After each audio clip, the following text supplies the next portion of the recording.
All right, so Alabama is also visiting with Kevin Riley today. And Kevin Riley, why this is an important name, is Alabama doesn't have a current running back commit in the class of 2024. And when you look to, again, what we're just going to talk about is when you look to what particular prospects you want to add to this class of 24, you need a running back. And yesterday in Texas, Coach Saban was able to see Kwan Lacey, who's a very talented, balanced type running back. And I think the same thing with Tommy Riley. Now, the great thing about Tommy Riley is he's just up the street here at Tuscaloosa County High School. I personally met Tommy Riley this past summer. He's a wonderful young man. And I think that this guy is hungry. I think he's underrated. And I think that he would be a fantastic addition to Alabama. I don't think he would be any sort of backup addition. I think he would be a guy, a local product that could come in and eventually see time here at Alabama. Very balanced running back, like what he brings to the table. Doesn't play at the biggest program in terms of the most notoriety here in the state of Alabama, but I think a guy like Kevin Riley is going to be really, really excited to meet with the coaches today. Robert Gillespie working that along with Coach Saban. Gillespie, of course, is the running backs coach, who I think has done a pretty good job with the Alabama running backs. And when you look to this running back room for Alabama, who's going to leave and who's going to stay? Well, it's going to be interesting to watch because I think Jace will leave. But all of the seniors outside of Darian Dalcourt, Will Riker, and I think Jalen Key, all of those guys could return if they want to because of the blanket COVID year. So are you saying, oh, wow, Jermaine Burton, the receiver, could return? Yeah, that's what I'm saying. Are you saying that Roydell Williams could return? That's what I'm saying. If you're Jason McClellan, are you saying you could return? Yeah, that's what I'm saying. So we don't know which seniors will leave, and we won't know that until the season is absolutely over. But when you look to the running back room, I think that if Jace does leave and maybe Roydell, then you have Jam Miller, Justice Haynes, and you have Richard Young. That's a healthy running back room. And, of course, getting another running back, a very talented running back from the class of 2024 is going to be super important as well. So kind of keep you posted on that as well. I'll get to my callers in just a second. Last guy I want to touch on before I take my calls is Ryan Williams, the 5-star out of Saraland down in Mobile, Alabama, or out in that region. This guy's electric. He's a must-get. You have to do everything that you can to be able to get a prospect like this. He is announcing some big news on December 10th. Is that going to be a flip? Is that going to be a reclassification? Is it going to be both? I don't know. And it's imperative, I think, that you add him in some capacity, whether that's class of 2025 or if that's the class of 2024. I think that and I say this every time you talk about him, go watch his tape. Go after you're done watching this video, watch Ryan Williams play in action. He's fast. He's electric. Gives me like Tyreek Hill vibes. He gives me Jalen Waddle-esque vibes. The guy is fast. I think he clocked out at 23 miles an hour, 24 miles an hour this year, which is absolutely crazy. You can't throw around, comparisons to Jalen Waddle or Tyreek Hill or any of these guys very easily, but this guy is that guy. So again, you look to the wide receivers that Alabama has, they're absolutely loaded. We talked about that yesterday. Does Alabama really need Evan Stewart? Yeah, of course. You want more 5-stars, the better. But when you look to the roster and the guys who are playing and how they're emerging as prospects, maybe not so, because the room is certainly healthy with a ton of high-performing wide receivers. All right, with that said, I want to take your calls, 256. I appreciate you being patient. Let's do it. All right, good morning. You're on the line with Kyle Henderson. Who am I on the line with, and where are you calling in from? This is Darryl from Huntsville. Darryl, what's up, man? Welcome to the show. I appreciate you calling in on December 7th, man. Take it away. Man, you know what? You already laid it out. I mean, you got your facts together, you got your info, you got all your ammunition, you got all the could be, can't be, might be. I mean, man, you the man. It ain't no doubt about it. I appreciate that, man. Yeah, thank you so much. Yeah, man. You just get credit where credit due. Yeah, I think there's so many storylines when the season ends, because you start to talk about roster management and the organizational process that comes with managing a high-performing team. And the thing that is outstanding is the fact that Coach Saban has been able to consistently perform at the highest level with all these rotating pieces of the world of college football. That's understated, and I can't do a good enough job articulating that, but it must be complete, absolute hell to have NIL and the transfer portal right on your front door after you win the SEC title, after you're going into the Rose Bowl, when you want to focus on a game like this, and your door is open, and rightfully so, for these prospects to come in and be like, hey, coach, I want to talk to you about my place here at the organization. So Coach Saban has just done a monstrous job in doing that. And you've seen him. He's on the road. He's in helicopters. He's in private jets. He's 72 years old. He's still grinding. He's still building this process, managing all the players that he has within his roster. It's really remarkable, to be honest. And it's hard to do, and he continues to do it. So with that said, man, welcome to the show. Take it away. Yeah, you're exactly right, Kyle. I mean, you got to give Coach Saban a lot of credit, and you got to give Coach Saban credit for this also. He is college football Damas, because he called all of this with the NIL, the transfer portal, the various changing of rules to slow him down. Yep. when they first, you can't make but this many calls and then. But he is out there, and he's 72 years old. Like you said, he's vibrant. Yep. He's out there, and I know all the other recruiters are saying he's soon to be on his deathbed, or he's gone. He's going to retire. He might just. But at the end of the day, he's proven that he can go out. He can recruit with the best of them, yep. and you're going to lose some. We know that. Mm-hmm. But at the end of the day, we get and develop players. Mm-hmm. And like you said, you got to look at the long picture. Yes, at the end of the day, you might get $5 million from Tennessee, mm-hmm. but how you go? You stand a chance to come play against competition every day. Yep. That's the best in the nation, mm-hmm. at Alabama, and you get the chance to go make a $90 million contract over the next 7-8 years. Yep. So what are you gonna do? You gonna take $5 million or $90 million? Yeah, it's just common sense. Yep. And again, got to give. I thought you made a great point of how Caden Proctor, freshman don't play at Alabama. I was one of those at first. After about 5 games, I said he got to go. Yep. He needs to sit on the bench, but he has developed. He had a great game against Georgia, I thought. He didn't give up He didn't give up pressure that I remember. He's developed, and he's gonna be a superstar. Yeah. I think he needs to lose a little more. I think he needs to lose about 20 or 30 pounds, though. But that's just me. Mm-hmm. But he's going to be a superstar. Yeah. So when you can, it's one thing to get players, but who develops the players? Yes. And Alabama has a proven track record of players that he has developed. Yep. They're in the NFL. They're making big time money. And we have an NFL Alabama alumni gathering every week, it looks like. Mm-hmm. Yep. And this is what I was just thinking about this. The next time, or if there's ever a time, or I wonder when Jordan Seaton visited Alabama, this is who I would have had walk around with him or talk to him, is not other linemen at Alabama, not other not other coaches, not like Eric Wolford. I have him walk around with or talk to Keon Keeley and Yanzi Pierre. Be like, hey, guess what? Mm-hmm. We didn't play this year, but we're working on it. And you get to battle us every single day when you come over here. Come get better. Come play against a 5-star, like real recognized real. You want to play at the highest level every single day? Like you can challenge me every day. You don't think that Caden Proctor has gotten better every single day from going up against Chris Broswell or Dallas Turner? My goodness, what an opportunity to present to these prospects, right?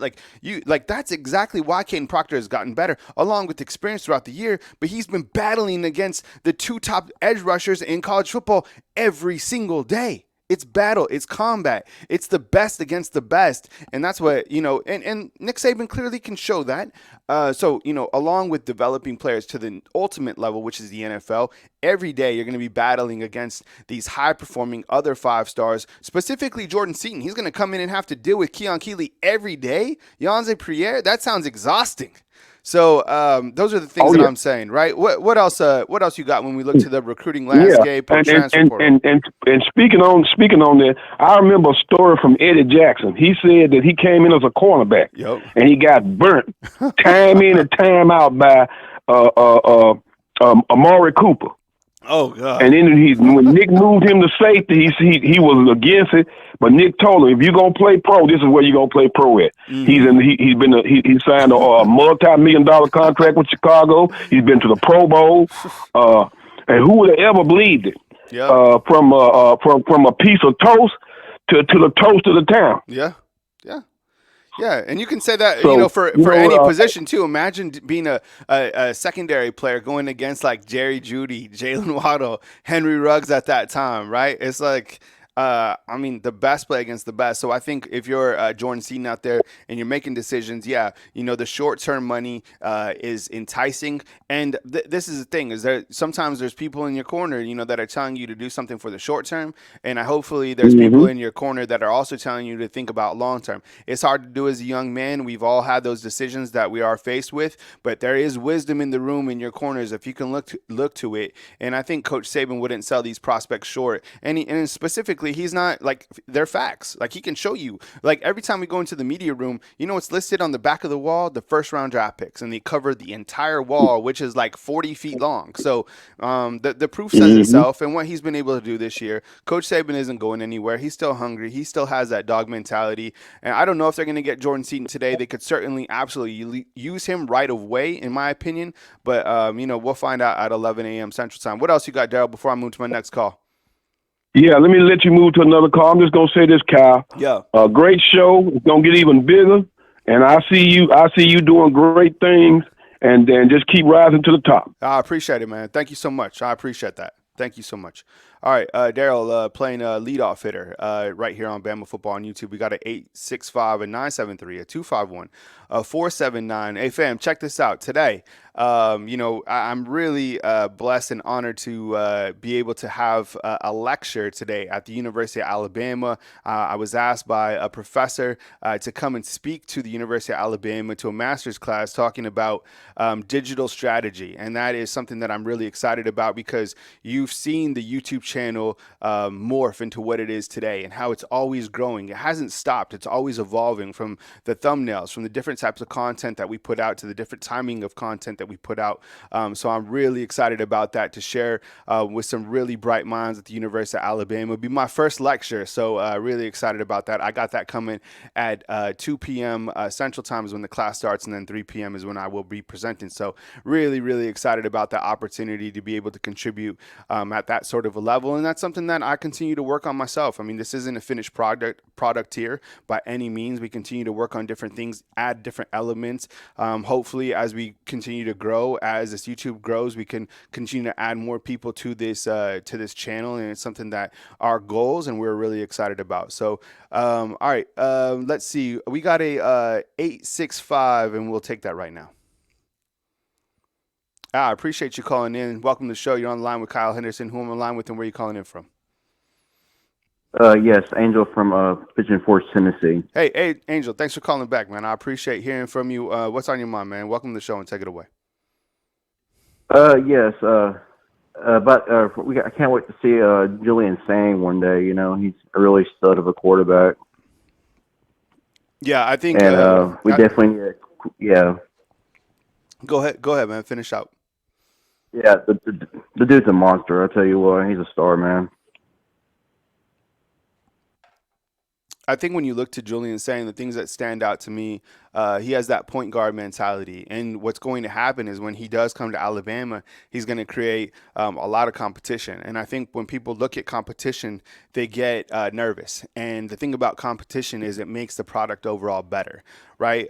Coke wouldn't be where it is today if it wasn't for Pepsi, for example, right? And you need to be able to have challengers in the room to be able to stay hungry. You need a fire behind you to make you better. I think that there's a lot of different platforms that cover Alabama football, and I think that it's made this particular product better, to be honest, because it keeps you hungry, it keeps you working, and there's a lot of talented people in this space. So I think when in terms of Julian Sang as a quarterback, when he comes into this room, I don't, there's a lot of people that feel that at the quarterback position, you just waltz in here and you play. No, that's not the case. There's going to be another quarterback ahead of him that is probably more talented or understands the playbook better, one or the other, and he's going to have to be able to challenge that, be able to battle that. It's hard for a freshman to come in here at the quarterback position and just be the freshman that Caleb Downs can be or that Caden Proctor can be, because the quarterback is a completely different position.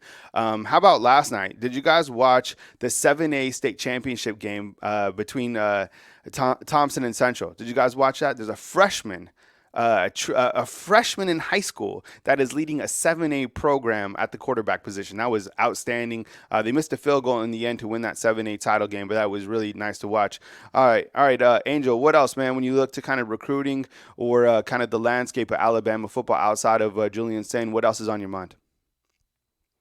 Evan Stewart and Walter Nolan, those guys are crazy, man. If we ever get those two guys, that'd be crazy. It'd be helping our team out for the next few years in general.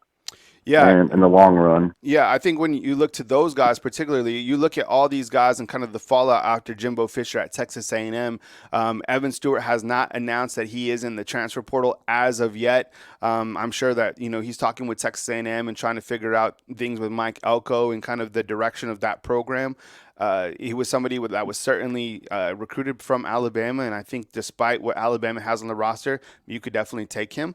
I think when you look to Walter Nolan, that is a guy that you really have to press on, and I think that Alabama has done a really good job of fulfilling their needs from the transfer portal. Nolan went in officially yesterday to the transfer portal. He's going to be highly sought out. This is one of the best players in the land at that position. It was the best defensive line that money could buy at Texas A&M. It didn't work out. That's what I'm saying. Like, sometimes those NIL deals just don't formulate greatness. So it'll be interesting to see what happens with Walter Nolan and, as we track his recruiting, as we track his transfer portal journey now going on. What else you got, Angel? Yeah. Did you hear about that story with the governor of Florida trying to sue the college football committee? Mm-hmm. Yeah, that's just kind of crazy. I'm tired of this story. It's just why, like it's just pointless, Mm-hmm. And they should just get out. It's just, and not only that, the committee was actually had like 5 members or 4 members or whatever, the ACC, and they voted not to put them in, which is the correct option because they would get blown out with or without Jordan Travis. To be honest with you. Yeah, I mean, my thoughts on that are, the whole litigation thing, like towards the College Football Playoff Committee, it stunk to begin with. I think we just let it die out. That was a system that was going to fail somebody. Did it fail Florida State? I don't know. I mean, that's up for debate. I think that they got 3 out of the 4 best teams in. Washington can prove me wrong if they're able to beat Texas, which I don't think they're going to do. And look, the committee, that is just the strangest setup to be able to figure out the top teams in college football for any sport. Can you imagine if they did this in the NFL? If there was 8 people, 13 people to get in from, some are from the South Division and the NFC, and somebody, it wouldn't even be like that. It'd be like one of the guys runs an electrical company in the United States, and one of them is a senator, and these are the people deciding the teams of the playoffs. No, not at all. Not for the Premier League soccer, not for Major League Baseball, not for whatever it is. I mean, so it's really a travesty setup that this is the thing that is running college football. It doesn't make sense. It didn't make sense. If they're going to, what are they going to do? Tie them up in litigation and figure out, that and dissolve it? It doesn't even exist going into next year because it's a completely different format. It was going to fail somebody. Florida State wasn't a playoff team. We've said this time and time again, even with Jordan Travis. They were a really good football team, and they had a great season, but you don't see Liberty, who also finished undefeated, trying to slow things down and, with, threatening these different types of things. And I get it. Yeah. It's not Florida State specifically. It's people of the state of Florida. They just need to let it go. Yeah. It makes the program look soft. Yeah. It makes them look like they can't deal with adversity. It makes them feel that, they're entitled to get to the national title. Let me tell you something. You're not entitled to anything in this life. Nothing.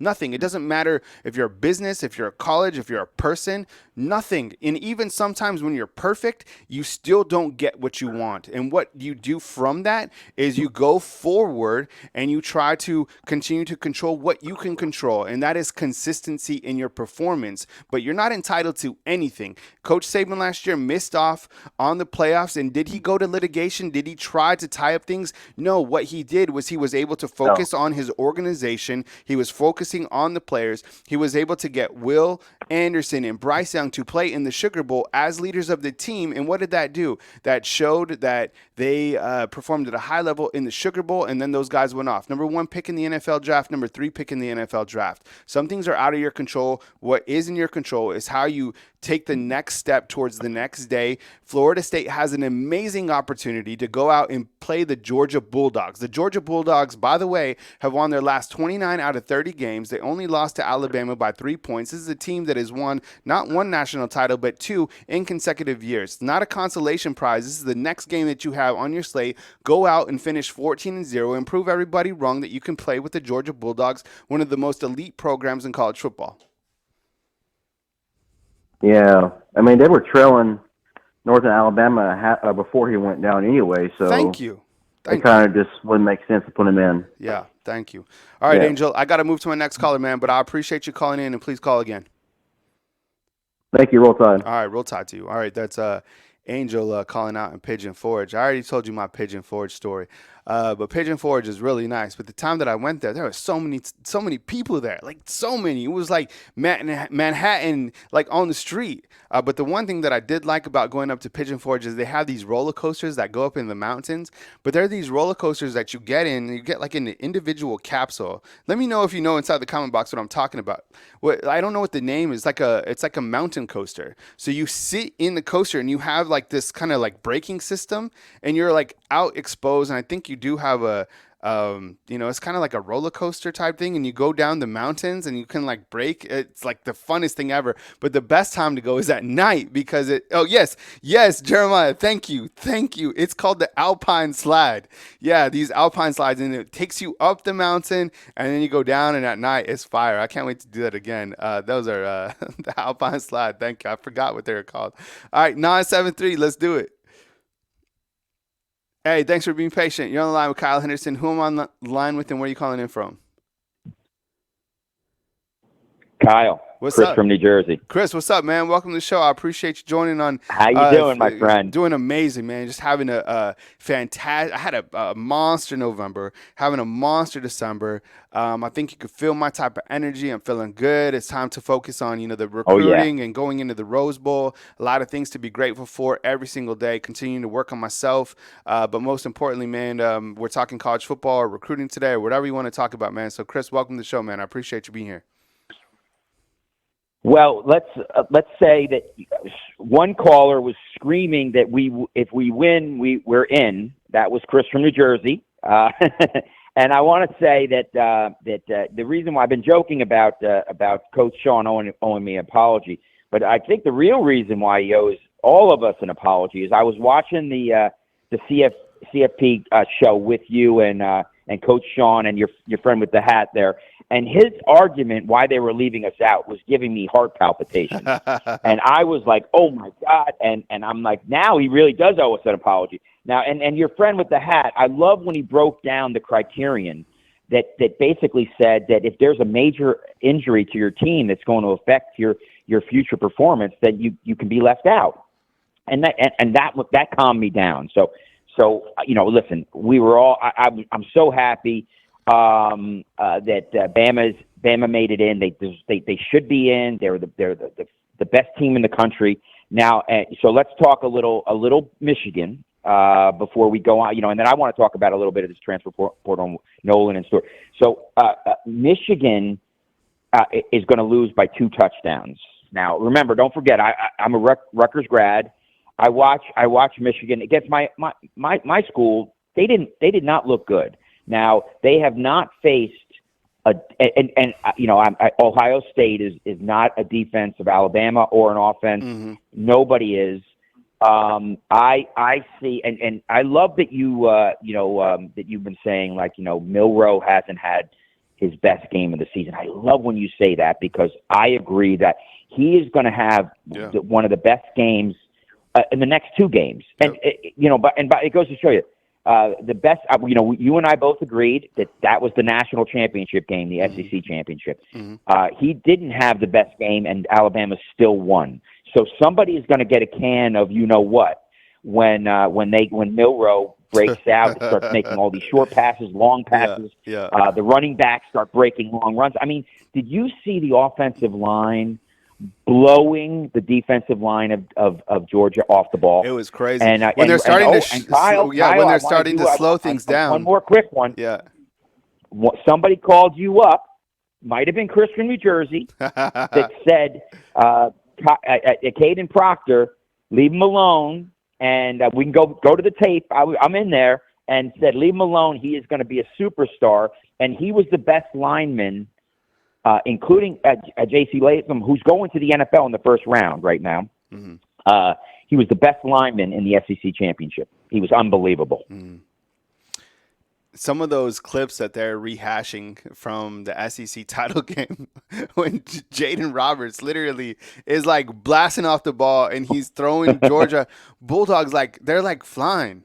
Where was Jaden Roberts at the beginning of the season? What was happening there? Was this all by design? Because at first we had TJ Ferg, who, by the way, is coming back as well. Maybe he slides over to that center position. I mean, I'm not sure why he's not, who knows what's happening, with him. But I think that he's also very talented as well. But Jaden Roberts just, boom, he just blew up, and here he was. This was the guy that Alabama's offensive line was really missing. And, yeah, I think when you look to the long-term scope with Jalen Milroe and you look to the Rose Bowl in the national title game, or if they're able to get to the title game, yeah, I mean, he really hasn't shown his overall just complete, like, dominating ability. And you're saying, well, he's been able to lead teams past, Auburn or, the last drive against Georgia. Yeah, he's done that, but just wait till he really finds that groove. He's going to be the next guy that we talk about when we talk about these big, imposing quarterbacks that have an ability to throw and be able to run. I mean, you look at he was asked about earlier this year about Vince Young, and I think he said that when he grew up, he was a huge Vince Young fan.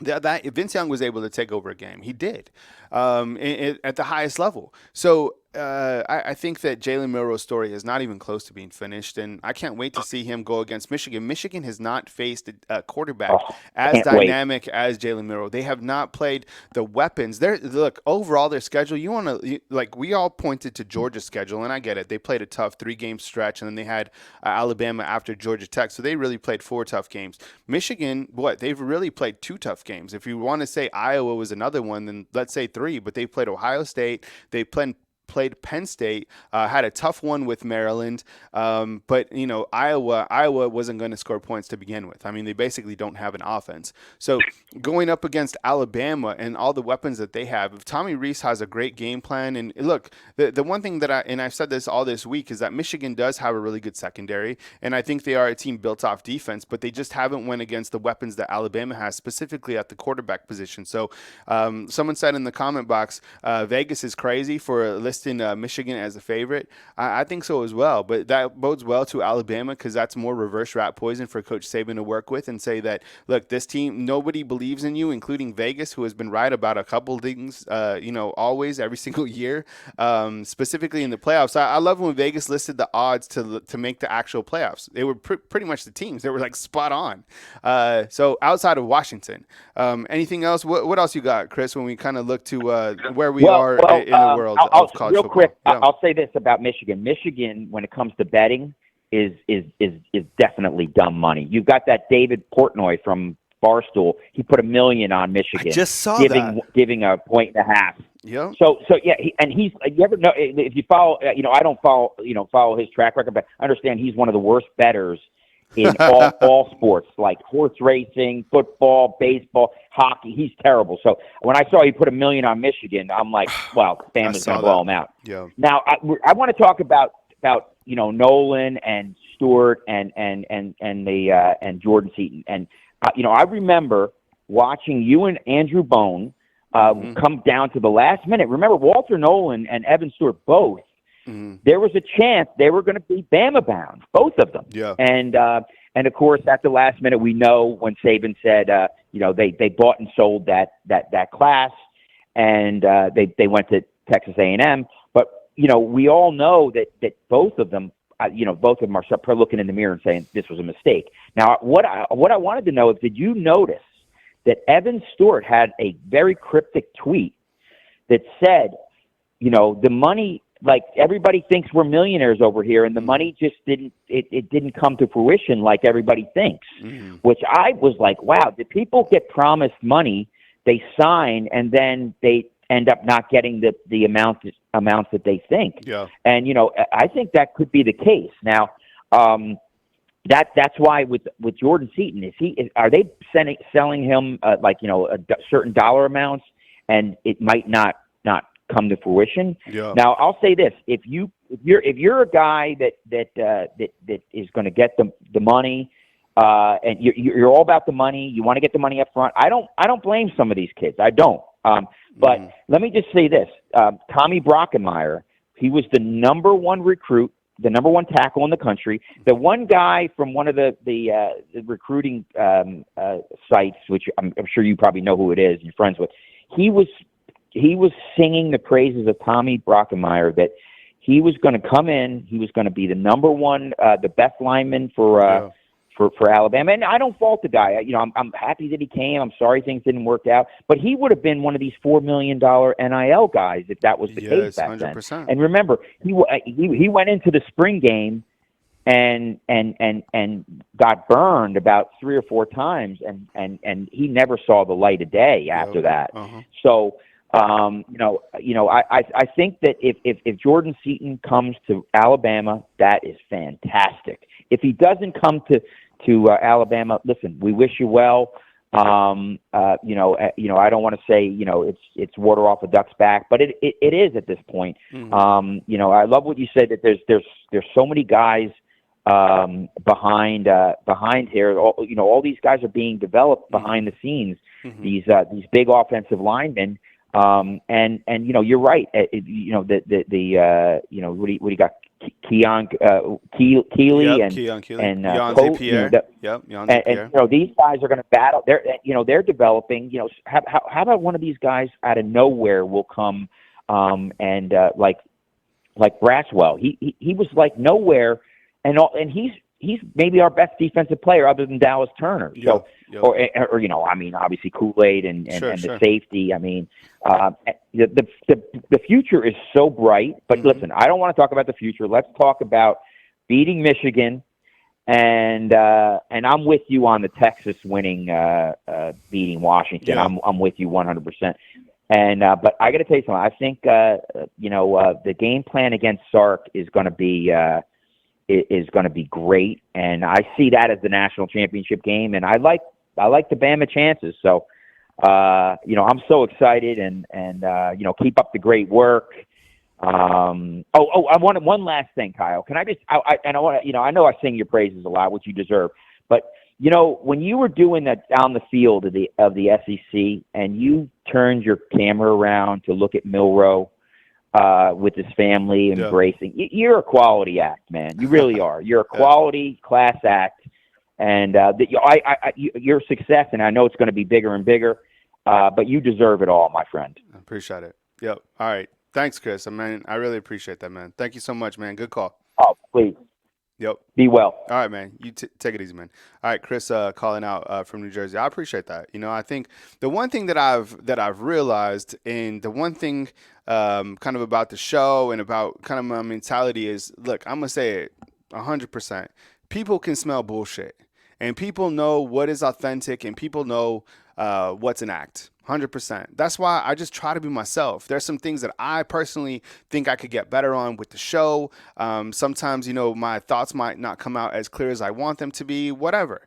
But the thing is, like, if you're authentic, I think in this space, you can flourish. And if you are consistent, most importantly, you can flourish. So those are the two things that I continue to try to work on with myself. So I'm glad that you can see that, because people know what's real and people know what's not real. 100%. All right. We go back to the phone lines. We got a 251, and let's take it. I appreciate you being patient. Thanks for calling. You're on the line with Kyle Henderson. Who am I on the line with, and where are you calling in from? And this is Brian from Groveville, Alabama, where I stay headed to Mississippi. How you doing this morning, Cal and Chet? How y'all doing? Roll Tide, my brother. Yeah, roll Tide team, man. I appreciate you being here. Thanks for calling in. You said Brian, right? Brian, yeah. All right, man. Welcome, Brian. I appreciate you. Yeah, I appreciate you being here, man. What's up, man? Welcome to the show. I got two things I want to say. Number one is about the recruiting, and the second one is about Michigan. Okay. And when I told you about Nick Saban needs to be coach of the year, not because he's not a coach of football team, the man know how to recruit. The reason why I'm saying about the recruiting part, like, let's just say, like this new cat that's supposed to be announcing his pick at 11 o'clock. We wish him luck with him. No matter who he picks, wish that man good luck. Yep. It's a great coach for him. Mm-hmm. The reason I'm saying this because it don't matter who don't start, especially in a quarterback position like Jalen Milroe, Ty Simpson, and the other two quarterbacks behind him. It doesn't mean y'all lost because at the end of the day, y'all need to play y'all asses off. Y'all got to play your butts off to y'all best. Mm-hmm. If one of those quarterbacks go down, you got to be the next man up. Yep. Don't give up because you ain't got the starting position. We always need you at your best if one of those men go down. Same thing for the running backs. Like Jason McCullough, for example. Jason McCullough out. Guess who was the next man up? Yep. Roydell Williams and Jaron Miller. 100%. So it doesn't matter. That's why I love about recruiting. We need help on all positions, like the offensive line. From the weakest unit of the team became the strongest and the most dangerous unit in the team right now. Yep. Look what Caleb Parker became. Yeah. From a young rookie freshman to a monster of a freshman. Yeah. Yep. And that number 77 dude, Jalen, Mr. Roberts, I don't know his first name, number 77, he became a monster. He was head kicking the heck out of goddamn Georgia defenders. And wide receiver, I still call that wide receiver you. Yep. We all need y'all at y'all best. If y'all ain't, starting, we still need y'all at y'all best.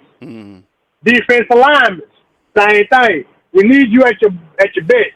Like rotating, second string, third string. Y'all gonna get y'all playing time so y'all gonna get a feel of how the game goes. Secondary, linebacker, same thing. Y'all all gonna get y'all turn. When y'all ain't starting doesn't mean, oh my God, I'm going to go sit here and wait. No, next man up, like a shark's teeth. Yep. A shark missed a tooth, replace it with another one. Yeah. Secondary, same thing. Y'all all gonna play. It doesn't matter. That's why I like about how the great Nick Saban works and rotates his boys out there to play. Because y'all ain't starting, it doesn't mean y'all ain't gonna play. Y'all gonna play. Jaron Miller got his shot. Richard Young got his shot. The other guy we ain't heard about, the guy named Turnbull who got recruited. He gonna get a chance to play. Justin Haynes gonna get a chance to play. It doesn't matter who ain't gonna start.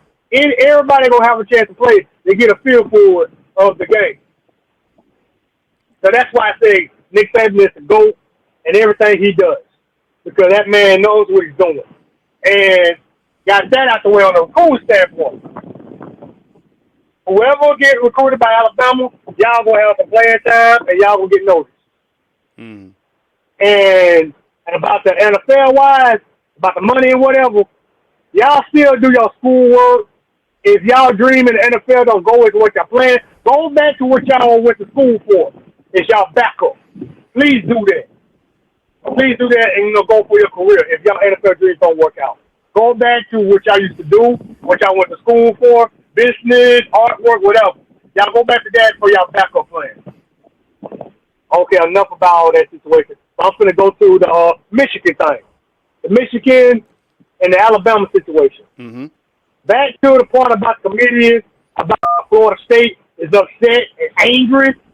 This ain't Ohio State from 2014. That's not how it's supposed to be. Yeah, Cardell Jones did a hell of a job, but at the same time, that was just the first year of the playoffs. This right here, when Michigan thought they were going to play Florida State thinking it's going to be an easy cakewalk.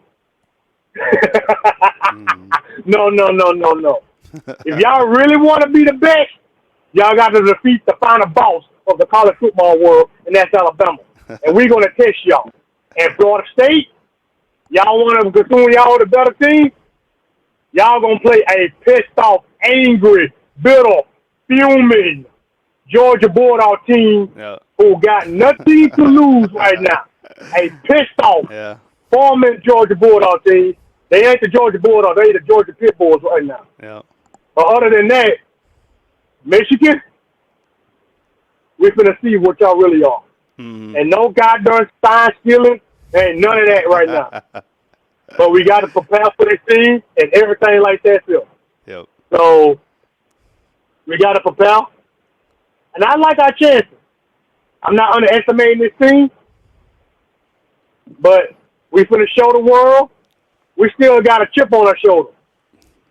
And Cal, we brought chaos. We done brought chaos. We destroyed their dreams. We messed up the plans and everything. Let's continue to cause chaos. Roll Tide, everybody. I'm still working on the roll right now, man. And I had to say what I had to say, man, just to let people know, man. Continue to let the naysayers know. Jalen Miro, show the world who you really are. Love it. And Nick Saban, man, keep coaching, man. And you still the coach of the year. Coach of the year, everybody. Coach of the year for Nick Saban, man. Yep. God bless y'all. Keep doing what you're doing, man. God bless you, chat. Love y'all. Roll Tide. Alabama versus the world, baby. Y'all can take care of yourself, man. Have a lovely day. All right, man. See you, Brian. Brian calling in, man. That was fire. That was just straight 3 minutes of just or 4 minutes of just complete fire.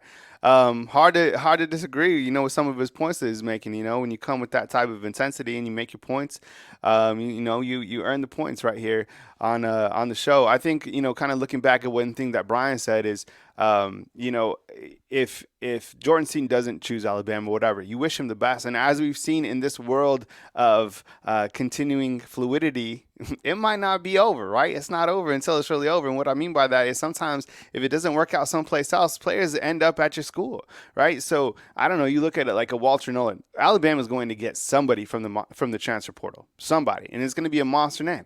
And that's just the way it goes. So sometimes when you miss out on a guy, it's not over until it's over. And I think with a player like Jordan Seaton, if he wants to come to Alabama and he wants to prove, that this was the place for him, that this is the place that he could be developed, then all the best to him. Either way, I think he's going to be an instant impact player, to be honest. I mean, he's absolutely phenomenal. So we wish him the best either way. I think in regards to Michigan, they are about to find out. I think that, like Brian was saying, like the chaos has been caused because nobody wanted Alabama in the playoffs. You look at the reaction that they had when they drew Alabama. That wasn't an exciting reaction, in my opinion, right? Everybody saw that.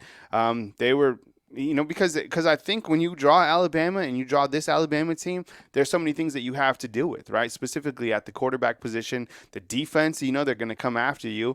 You have, I'm sure you guys saw yesterday, Dallas Turner was named the SEC Defensive Player of the Year. Caleb Downs, a freshman at the safety position, named the Freshman of the Year in the SEC. I mean, you just don't want to deal with this Alabama team. And I like the point that he said about Eric Thomas, what's up? I see you inside the comment box, man. When is Jordan Seaton announcing? He is announcing. I think didn't they say 11 a.m. Central Time? Jarvis, what was the update on that? I think it said 11 a.m. Central Time. I think that was the time, and it's 9:51. So, but Georgia, that's what I'm saying. Like Brian made a really good point about Georgia. Like Georgia's pissed off, and Kirby Smart really hasn't said anything about the playoffs or not. I mean, you're looking at Florida State because if I'm Kirby Smart, I'm like, what an amazing opportunity to beat up on Florida State, still gain that notoriety that you have. You've still won the last 30 out of 31 games if you're able to beat Florida State. So. Jarvis is saying, according to 24/7, 11 a.m. Central Time. So that's the time. Let's just put up a banner. It says 11 a.m. Central Time for Jordan Seaton, just so everybody can understand what time he is committing. He is committing, by the way, on his Instagram channel, and I'm sure the larger platforms will have maybe a live stream of him or whatever. I don't know that, but his Instagram is where I'm going to be watching, so you guys should be watching there too. Okay, 479. I appreciate you being patient. Let's do it. Hey, thanks for calling. You're on the line with Kyle Henderson. Who I'm on the line with, and where are you calling in from? What's up, Kyle? This is Juwan from Arkansas. Hey, what's up, Juwan? I appreciate you calling back, man. Thanks. Hope you're having a good Thursday, December 7th, man, and welcome to the show. Man, I'm having a great day. I had to call back in, and my audio was bad the other day. It's all good, man. It happens. Keep talking about it's the internet, talking man. About Alabama landing a name through the portal. Uh-huh. And I just want to throw this out here. The best running back in the SEC is from the state of Alabama, which is undisputed, Quinshon Judkins.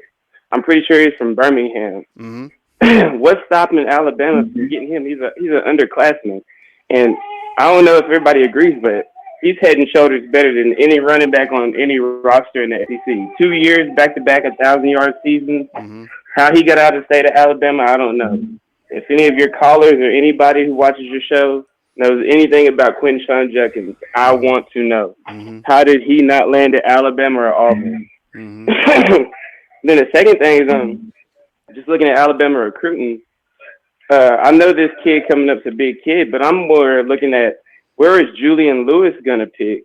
Because I'm pretty sure his left tackle or his right tackle is already committed to Alabama in the 2026 class.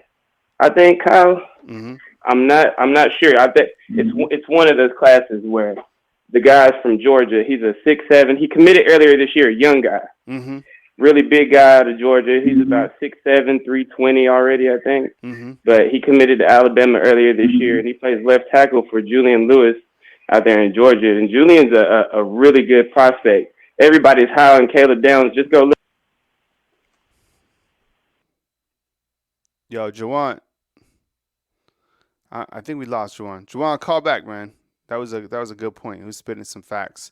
Always does. Juwan, call back, man. 504. Let's do it. Hey, welcome to the show. You're on the line with Kyle Henderson. Who am I on the line with, and where are you calling in from? Kyle, it's Quan from New Orleans, man. How you doing, brother? What's up, Quan? I appreciate it, man. Thanks so much for calling in. Ain't nothing, man. I just wanted to call in and just vent a little bit. And Yeah. I ain't got over the Georgia game, man. So I wanted to call in and just get a few things off my chest, if I'm able to. Yeah. Go ahead, man. We talked in fall camp, and we talked and I told you my points and what I thought the season was about, that we had to stop Kirby and that we couldn't let him walk off 3 straight. So I'm just elated that we was able to do that, Kyle. I know the war is not over. We ain't won the battle yet, but I think we completed one of the first big missions, was knocking Georgia off and stopping them in their tracks. Mm-hmm. Because whether people want to admit it or people don't want to see it, and I know a lot of people have their own opinions, but we Nick Saban understood that his legacy is his legacy, and his legacy is never going to be looked down upon, but it wouldn't have looked good if he would have sat there and let Kirby run off 3 straight. Mm-hmm. I don't care what nobody said. I think Coach knew that, and I think that was the focal point of the season as far as in the SEC. So I'm just elated. I'm just happy that we was able to stop that, and now we move on to the playoffs. A playoff that basically everybody wrote us off, Kyle, that we wasn't good enough. We wasn't going to make it. Nobody seen this coming. Mm-hmm. Even our fans. Jalen Miro in his post-game press conference, I don't know if you caught it, but Jalen Miro said it was people in Mount Moore that didn't believe in him. Mm-hmm. He got emotional after the game. Mm-hmm. He was real emotional after the game. Mm-hmm. And he let it all out. So hats off to the team, man. Hats off to the team, man. Hats off to Coach Saban for having patience with him. And we know, Kyle, you've been covering Alabama a long time. We know the situation with USF when he set Mero down. Mm-hmm. We've seen that over the years. Sometimes he'll do things like that just to show the fans or just to show coaches in the building. 100%. Okay, this is what you want. I'm going to show you. Mm-hmm. So I'm just super proud that Milroe was able to persevere through it, but I'm also glad we got the type of coach that knows I'm going to do what's best for the program. I'm going to do what's best for the program, who I think gives us the best chance, the best shot, no matter what about him, no matter how unorthodox he is, no matter how different he is. If he give us the best shot, we that's who we rolling with. Mm-hmm. And so I'm just so glad this Georgia stuff is over with. That was my whole point, Kyle, when I talked to you in fall camp. Yeah, and I think Georgia. listening to Coach Saban, I think there's and Jawan, if you're out there, man, I don't know what happened, man, but call back because I like what you were talking about with some of the younger prospects. I think that when you watch Coach Saban's pregame speech, if you look on it, it's on Instagram somewhere, and he was talking about it was like Coach's pregame speech, and there was someone with the camera like right here. But he was like, let's make sure that Kirby isn't smiling after the game. Now, I get it. He has all the respect for Kirby, and I think that relationship, even to this day, is very strong. And he went up to Kirby after the game, and they shook hands. But during that time, when you're in competition, you don't want to see them smiling at all. And I think you're right. Like, Coach Saban, even though it's not on their pyramid, I always talk about the pyramid that exists in the locker room, winning your non-conference games, being undefeated in the SEC, winning the SEC West, winning the SEC title game. I think somewhere within that pyramid also was beating Georgia. Because you're right, like what Georgia was about to do, if they were able to beat Alabama, they're about to, be the dynasty. Because I think if Georgia gets into the playoffs, they win the national title. Just how I feel like Alabama's going to win the national title. I think, honestly, Georgia would. Think that anyone's going to have their hands full with Texas. But I think that, that's a good point out down there, Martin, inside the comment box. So Darius is saying that Kirby is 1-5 against Coach Saban. It's hard to beat the man. That's why people were so fired up about David Pollock's comments, saying that Coach Kirby Smart was the better football coach than Nick Saban. Did you see on yesterday Alabama's football social media team? They tweeted out kind of like a montage. You see that of Alabama of the game, and guess who was the voiceover? It was David Pollock talking about all of this, right? Saying that Georgia was the next team, that he had bypassed Nick Saban. No, you can't. Like, is he a great coach? For 100%. Is he one of the next great coaches? Probably so. But I mean, this is still the man. This is still the king of college football. And you're right. I 1,000,000% agree. I think in terms of not only winning, getting into the playoffs, but I think also winning the recruiting races, winning the NIL races, because someone else inside the comment box pointed out that look at the prospects that have come from the state of Georgia. Look, I'm amazed the prospects that come out of Alabama, absolute ballers. The players in Georgia is like right behind Texas and California and Florida. It's like Georgia, right? Caleb Downs, Will Anderson. You guys can name some inside the comment box. I mean, Georgia, you got to be able to win the state of Georgia. What else you got, Quan? Oh yeah, and I agree. That's what I'm saying. To hit off to tie it up, it's David Pollock. You took the words right out of my mouth. Yeah. That was the most asinine statement I ever heard. Yeah. I don't know much about Coach when he was in the Big Ten, but I know in the SEC, Nick Saban, if I'm wrong, the chat, let me know. Nick Saban is 1-5 to no one.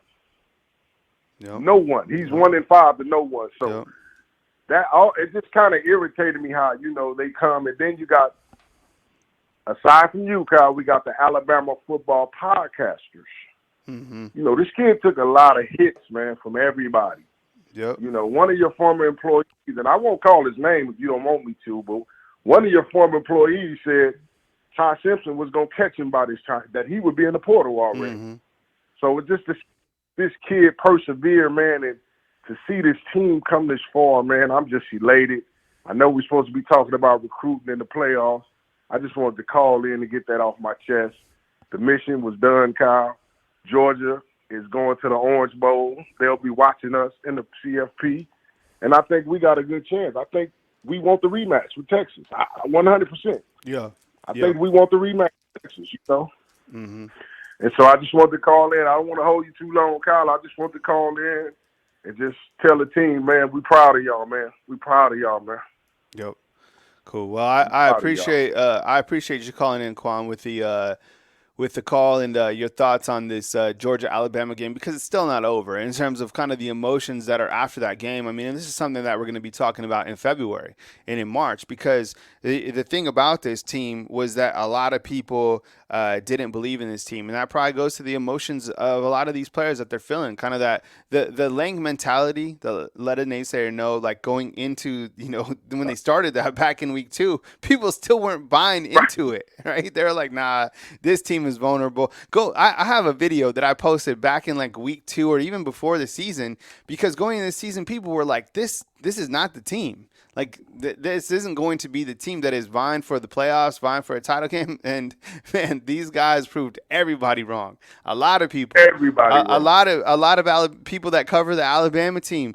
To be honest, not being like homerish or fan, I just don't go against Coach Saban, because I've seen this guy do some incredible things, whether it's in a national title game, whether it's having to rebuild a team like this. He's able to just connect all of the dots in the room. He's able to methodically get everybody on the same page, specifically the players and the coaches. And this team, it continues to be a buzzsaw right now. I think this team, along with Texas, these are two of the hottest teams in college football. I think they're going to meet in Houston.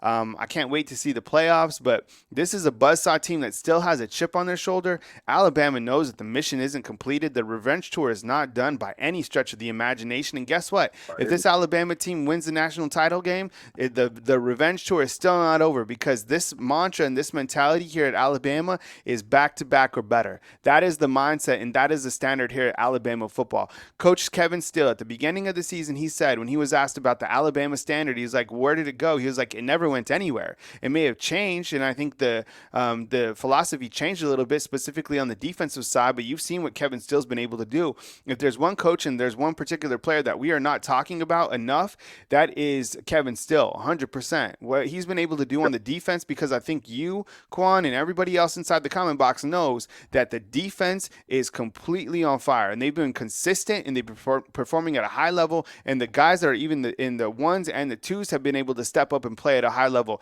And my point to that is, how about Trey Amos stepping in, complete baller? We've seen Christian Story start to emerge, right? Guys that have stepped in, Devontae Smith, we haven't even really got a taste of him. Guys that have stepped in and came in and played at a high level. You have vets on the team on the defensive line at Justin Ebogbe. You have the edge rushers. How about when Deontay Lawson went out? You had Jahad Campbell step up as a number 2. So this team on the defensive side, I could talk about it again and again and again, just absolutely on fire. But I appreciate it, Quan. Thanks very much for calling in, man, and call again next time. All right, no doubt, Kyle. All right, man. See you, Thank Quan. you, brother. Yep, Quan calling in from the Big Easy. All right, this is actually going to be my last call. So 337. I'll get to you next time. I think it's David. David, I'll get to you next time. And there's someone who called in who's been on for a little bit longer, and I've went over. I gotta reset and then get ready for this Jordan Seaton. So 256. Let's do it. All right, thanks for calling in. You're on line with Kyle Henderson. Who I'm on line with, and where are you calling in from? Rod from Madison, Alabama. Hey, Rod, I appreciate Rod, right? Yes, sir. Yes, sir. Yes, all sir. right, thank you Enjoy the show, man. yeah, It's thank awesome. you very much for calling in. Whopper's inside the comment box. You know what? I haven't had a Whopper in quite some time, to be honest. That sounds pretty good today. So I might, I've been working out a ton. I think I might deserve a Whopper today. Anyways, Rod, welcome to the show, man. I appreciate you calling in from Madison, Alabama, man. Let's go for it, man. Take it away. Hey, I was just the coaching staff. Didn't we lose Hutzingler from Yep. the outside linebackers coach? And what do you think? There's any possibility we get Bo Davis back and we can move what's his name to the D line? I mean to the linebackers coach. Or we've lost some great coaches, and it's I think up front, if you watch Texas play up front. Okay, wait, hold on. Rod, we have some breaking news coming in. I'm sorry about it, but Jordan Seaton, let's see if we can get a graphic. Jordan Seaton has just committed to the Colorado Buffs. Okay, so you gotta be kidding. Yeah, I'm going to pull it up. On3 Recruiting has it, so we're going to use their graphic. On3, I love you guys, so we're going to use your graphic on this. But let's go ahead, and I'm going to bring this in 1 second. So breaking news, if we could put a banner up at the bottom, that'd be great. Rod, hang with me as I break this news real quick, okay? Okay. All right, and then we'll get to you. Awesome. Okay, so this is from On3, and you can go ahead and read their great stuff back at their website. But Jordan Seaton, the 5-star, breaking news, Coach Prime has landed. Jordan Seaton, the big-time prospect, who is a 5-star commit. I mean, just incredible. I mean, everybody was talking about, different schools in terms of Alabama, Tennessee, Ohio State, but it is Coach Prime who is able to land Jordan Seaton today. I want to get your take inside the comment box with Jordan Seaton committing to Alabama, and just major news across the world of college football.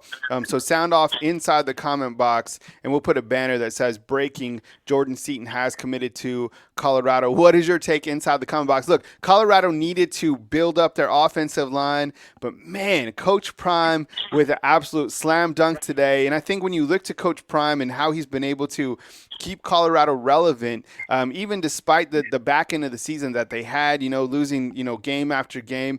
People want to play for him, plain and simple. Guys want to play for Coach Prime. He has money behind him. Colorado has gone all in. Rod, you're the first to talk about it, man. Rod, what is your thoughts on Jordan Seaton committing to Colorado? He'll be playing for a 5 and 6 team again next year, and be worried about stuff. The silly stuff. It's unbelievable.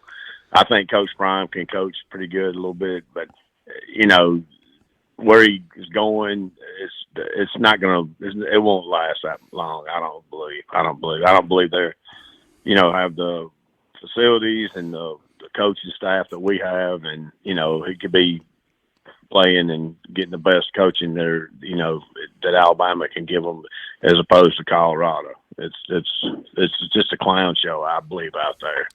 Yeah, and I think when you look to what is hot and what is sustaining, and just like we talked about earlier in the show when we were talking about Jordan Seaton and where he could potentially end up, I think if you're him, the people in his corner have to talk about long-term and who can get you developed the best. And I point to a program like Alabama specifically, not only because I cover them, but because the proof is in the pudding, right? When you look to the guys that Alabama has been able to go ahead and develop to get to the ultimate level. And with Coach Prime, I think this is how he's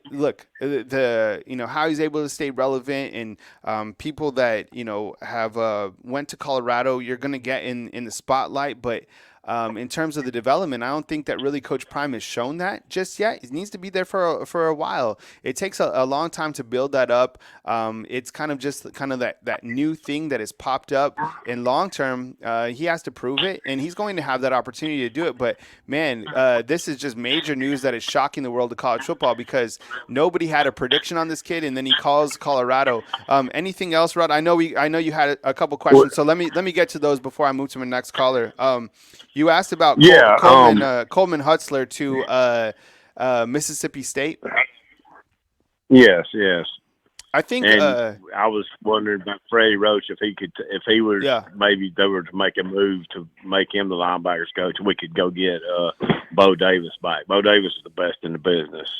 That would I be think one of the Go ahead. Go ahead. I think if Alabama was to have like a Christmas list that would just make them the happiest, and this happens every year, and people have been asking about this, Rod, is they want Bo Davis back. That would make them the happiest fan base in the United States, along with having Coach Saban, right? I don't know that if you were, I don't know if that'll happen, anytime soon. But what I do know is that Coleman Hutzler, who is the outside linebackers coach and the special teams coach, has been hired at Mississippi State. This happens. This isn't anything new. Coach Saban continues to have to replace assistants year after year. And how this has worked in the past, if you're new to this, hey, Dolmite, you missed Jordan Seaton committing to Colorado if you're just joining. These coaches stay on, and what they do is they coach through the Rose Bowl, and then in the evening time, from whenever they get home, that's when they can recruit for Mississippi State. But he will coach, I would assume, through the Rose Bowl more than likely. Coach. Yeah, that's what I'm assuming. And Coach Saban didn't even really put out a statement on that, and he's going to be supportive about him going as the DC. I mean, it is a step up. I'm sure that's a great move for Hutzler in terms of Mississippi State and kind of their trying to figure out, the best stuff for them. But, I think that he will coach the Rose Bowl. Hey, go ahead. What about Coach Steele? How long is he going to be with us? Do you think is this a I one-time don't year know. deal to get his pension, or is he going to be here for a while? He's That done a great job. Yeah, because so Rada is asking that because he needed, I think, 1 year to get his pension through the state of Alabama, and through the university. So I don't know. That is a damn good question. I've seen Coach Kevin Steele walking through the facilities recently. He's just chilling.